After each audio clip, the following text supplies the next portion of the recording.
tonight's topic, we're going to talk about the qualities of successful teams. And we'll start off with this picture of our U17 SoccerPlus team last year that won the state cup, that was down at Yale after we won the final from there. But the first thing I asked when I talked about successful teams is we need to define success. And what do we determine success to be? Because I think everybody in the room would probably have a different definition of it. What do you think? For me, success, I'll give you 2 quotes for success. Success is making the most out of what you've got. And for me, that's my definition of success.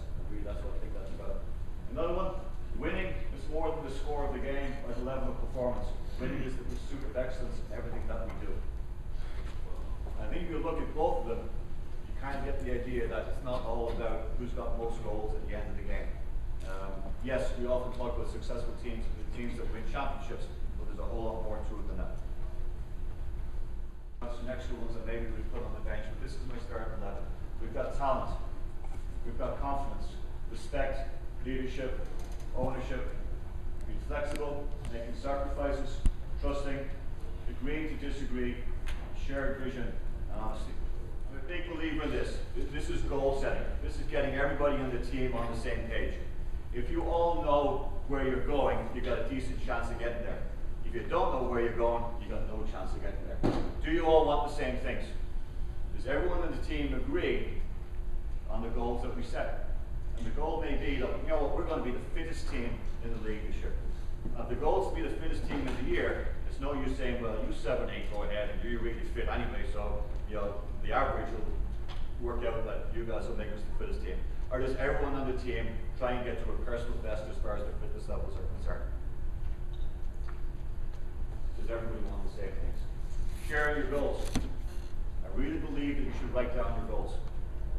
And put them in your head, think about them, write them down. That's huge. You've got a much better chance of succeeding if you write your goals down. The next part of succeeding is if you share your goals. What I mean by sharing your goals is telling other people about them, getting your teammates to buy into them, get your family and friends to buy into them as well. And common goals become our compass. What I mean by that is that there's times during the course of the year where the team lacks a little bit of direction, and you're not quite sure what it is that we want. We talked a little bit earlier on about playing direct versus playing indirect or possession soccer. But if you have a goal, you can always go back to your goals and say, this is what we want to do, this is what we talked about at the beginning of the year, now we'll go back, we'll focus on that, and now we know where it is. Speaking tonight, I try to think of the most obvious qualities that each of the teams I've been a part of that made them successful. I thought back to youth World Cups I've played in, Olympic qualifiers I've played in, my collegiate career, and recent WPSL accolades and games I've played in, and I tried to think, what made our team successful? And I thought the quality that made us the most successful was players within the team taking personal responsibility for their fitness, for being on time for games, to having all their equipment, to being technically and tactically sound. Now, Mick just touched upon a lot of other qualities such as leadership, preparation, trust, and respect. Now, I believe that underlying all of those qualities is personal responsibility. Okay? When I was thinking about, personal responsibility, what that meant to me, I could relate that to my own game with fitness. Okay? I'm going to offer another opportunity players in the room can take with that is staying after practice, putting in the extra work. So I guarantee you all of the successful players that Mick and Tony have coached in have spent that extra time, after practice, taking extra shots, on the weekends, after, you might not play 90 minutes the next day, getting up and running for an extra, 30 to make up that difference that other people are playing. Mick said is we have to define what success is. It's not always winning and losing. Now, when I coached the Olympics, winning was a pretty big part of our success, or in the World Cup. But that's not always the case with your team. And you need to take ownership of what you want to achieve. But I can tell you this, no team goes into the season saying, well, I want to be almost successful. Every team goes into a season saying, I want to reach the championship game, I want to be a champion, I want to win our league. Every team goes in to try to be ultimately successful. But what's the difference between the teams that get there and the teams that don't get there? Because there's some clear things we might discuss a little bit later. About leadership, and Mick mentioned layers of leadership. So what does that mean? Obviously, we have our leaders that are kind of our field generals that probably wear the armband or the captains. We also might have leaders in practice because of the way they train every day. Okay, and if you want me to use some names that some of you will recognize, when I coached the women's national team, Mia Hamm wasn't our #1 leader.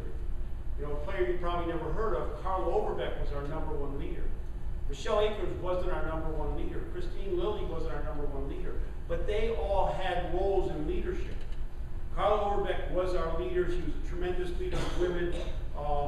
But Mia Hamm led by example. Certainly Christine Lilly, the way she trained every day, how consistent she was in every game, led by example. And Christine's still playing today. You know, she plays for me on the Boston Breakers, and at 39, she was the fittest person on the women's national team when they did fitness testing this fall. And she's now also preparing for the game against Italy, so that hopefully the U.S. qualifies. So everyone has a role in leadership, and you need to know what your role is. Your role may be the cheerleader on the field, like Julie Foudy was when I coached the national team. I mean, Julie was fun. Some of you might see her on television. She's often on ESPN. But she was the cheerleader on the field, inspiring her teammates to go forward. Other leaders, I call leaders, just were kind of quiet, but they supported the leadership. They supported the leadership, and that to me is a role in leadership. So I'll give you one leadership story. Some of you heard it. It's the best leadership example in sports that I've ever seen, and it happened during the 1999 World Cup. Some of you weren't born then, I don't think, but many may remember that World Cup. It was the World Cup where after Brandi Chastain scored the winning goal, she pulled off her shirt in exhilaration and ended up on the cover of all the magazines and newspapers the next day. But the story is, I don't think Brandi would ever had that chance because in the quarterfinal of that tournament, in about the first 5 minutes, Brandi scored an own goal. An own goal is when you kick the ball into your own, past your own goalkeeper into your net. And she was chasing the ball down. There was 65,000 people in Jack Kent Cooke Stadium in Washington, D.C. She didn't hear the goalkeeper call for it. She was kind of looking over her shoulder. She passed it back to the goalkeeper, and sure enough, it went past Brianna Scurry into the net. And what happened next was something I didn't know for a number of weeks, a couple of months. In fact, Brandi and I were doing a clinic, and one of the young girls in the audience asked Brandi what her favorite moment in the World Cup was. Of course, I'm saying to myself, well, scoring the winning penalty kick in front of 90,000 people in the Rose Bowl is a pretty easy answer. That's not what Brandi said. Brandi said that my best moment and my worst moment were about 20 seconds apart. My worst moment was when I scored an own goal, and she explained what an own goal was to those players. And she goes, I turned around and I was kind of in a daze, and I started walking up the field, and the best moment of the World Cup happened to me. And that's when my captain, Carla Overbeck, ran up to me, looked me in the eyes, and said, Brandi, we have 85 minutes. We'll get that goal back, but we need you to play. And that leadership, got Brandi refocused on playing in the game. And the real punchline is that Brandi Chastain scored the tying goal in the second half, and we went on to beat Germany, who has been the next two World Cup champions. We went on to beat Germany to get into the semifinal. So her scoring that penalty kick may not have ever happened except for that leadership. That's how profound positive leadership can be. This is an expression, that I use a lot. Chemistry is a verb, and what that means is you need to make a contribution to chemistry. If you want your team to be a certain way, and you heard Mick and Leah talk about how they wanted their teams, the positive qualities and teams that they've been associated with, you have that opportunity. But you have to make a commitment. What do I mean by that? Well, you're going to go to practice and you're going to have your favorite players to hang out with. And there's going to be other players that you don't really know that well. You know, and it happens all the time. You know, when I get, you know, my Boston Breakers together, there's players that play collegiately together, there are players that they don't know at all. So we have to make sure that when I say get in groups of 3 or get in pairs, that they're not pairing up with the same players. Find somebody you don't know so well and get to know them, because that's making a contribution. I'm a firm believer that just as Carl Overbeck didn't hammer Brandy Chastain when she scored an own goal, she lifted her up. When we catch our teammates being good, we make our teammates better.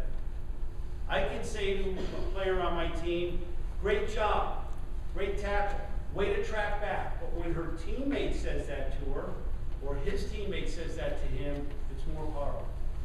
So when your teammate, you know, challenges for a head ball, or sprints back to cover defensively, all you have to do is, you know, say, great job, thank you, or whatever it is.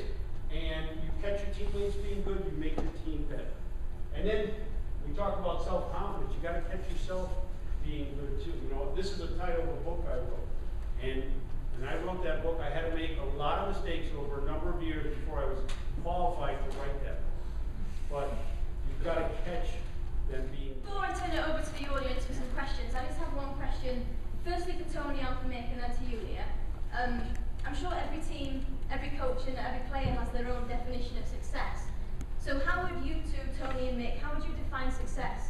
And how would you differentiate that definition for a youth team, such as people like here tonight? And how do you define success for a pro team or a national team? Okay, well, the first thing I would do when I'm talking to my team is we would define success together. We would talk about what we want from this season. And as Mick said, there's a lot of different definitions of success. At my level, for sure, winning is in there. And probably for all our levels of all our youth team, winning is part of it, okay? But, you know, as a professional coach, as an Olympic coach, as a World Cup coach, winning is much higher.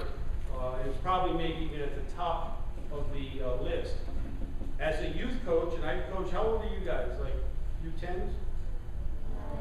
U11s, all right. I coach this age group in our club. You know, I've coached U10s, and some of them now are here and they're in high school and everything, and I hardly recognize them.